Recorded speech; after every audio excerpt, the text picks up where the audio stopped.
पहलेदार से कहने लगी, बादशाह से कहो हिमालय की पहाड़ियों से किस साधु तबीब बने हैं, वो शहजादे का इलाज कर सकते हैं। पहरेदार दौड़ता हुआ गया और बादशाह को खबर हुई सुनाई।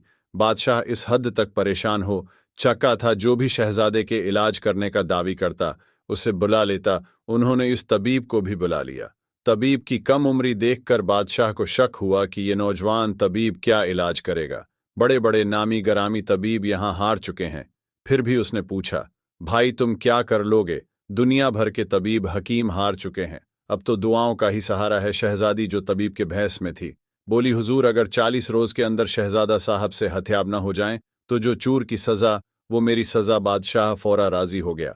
शहजादी ने कहा, शहजादे के कमरे के पास मुझे कमरा चाहिए ताकि मैं दिन रात उनका इलाज कर सकूं।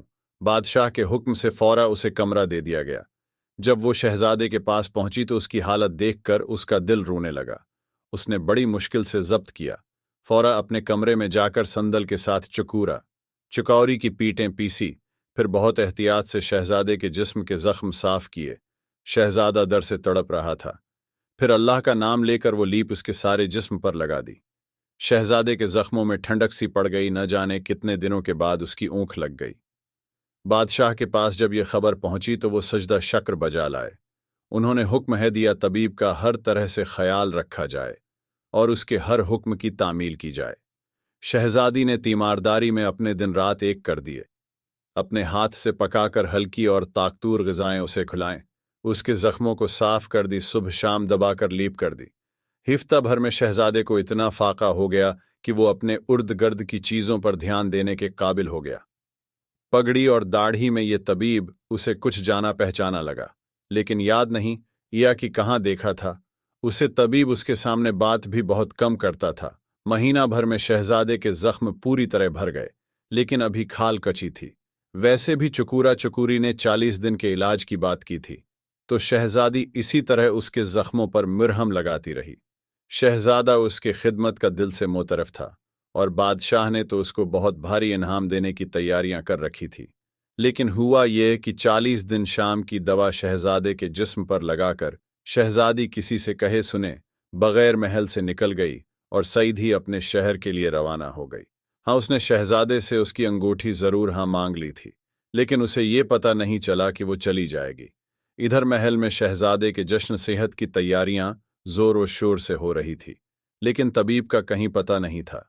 शहजादा परेशान था और बादशाह हैरान था कि कैसा बेनफ्स आदमी था कि एक पैसा उजरत का लिए बगैर खामोशी से चला गया, न किसी इनाम का तकाजा किया और न कुछ उन्हें यकीन हो गया कि वो यकीना अल्लाह का भेजा हुआ फरिश्ता था जो उनके बेटे को सेहत और नई जिंदगी देने आया था।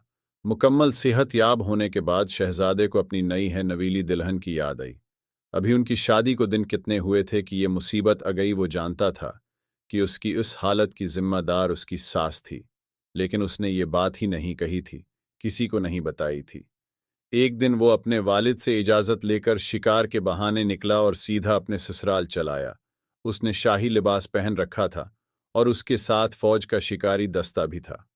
नौकरों ने उसे पूरे एहतराम के साथ महल में बैठाया और बादशाह को खबर कि बादशाह बेटी के गम में वक्त से पहले बूढ़ा हो गया था। मेहमान ने खड़े होकर उनको ताज़ीम दी। बादशाह ने पूछा, बेटा तुम कौन हो और कहाँ के शहजादे हो? मैंने तुम्हें पहचाना नहीं। शहजादे ने अदब से कहा, अब भले ही मुझे न पहचाने, लेकिन मैं अपने महसिन को कैसे भूल सकता हूँ। मैं वही बंदर हूँ जिसको अपने अपने बराबर का दर्जा दिया था और अपनी बेटी से मेरी शादी की थी। बादशाह उस खूबसूरत नौजवान शहजादे को देखते का देखता रह गया। कहाँ वो बंदर और कहाँ ये शहजादा? उसने हैरत और खुशी से पूछा। लेकिन ये कैसे मुमकिन है? शहजादे ने कहा, मैं अपनी कहानी आपको बाद में सुनाऊंगा।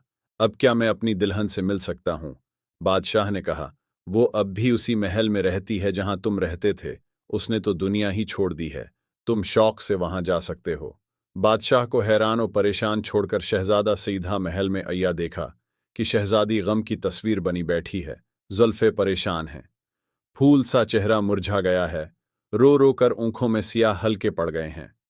शहजादे को अपने सामने खड़े देखकर उसे यकीन ही न आया। शहजादे ने कहा, हाँ शहजादी, तुम्हारी मोहब्बत मुझे खींच लाई। तुम्हारी माँ ने तो मुझे मारने में कोई कसर नहीं छोड़ी थी। मेरा सारा जिस्म बड़े बड़े अबलों से भर गया था। मेरे बचने की कोई उम्मीद नहीं बची थी। शहजादी ने पूछा, फिर अब ठीक कैसे हुए? शहजादे ने जवाब दिया, अल्लाह का भेजा हुआ। एक फरिश्ता तबीब के भीस में या 40 दिन मेरे जख्मों पर मुरहम लगाई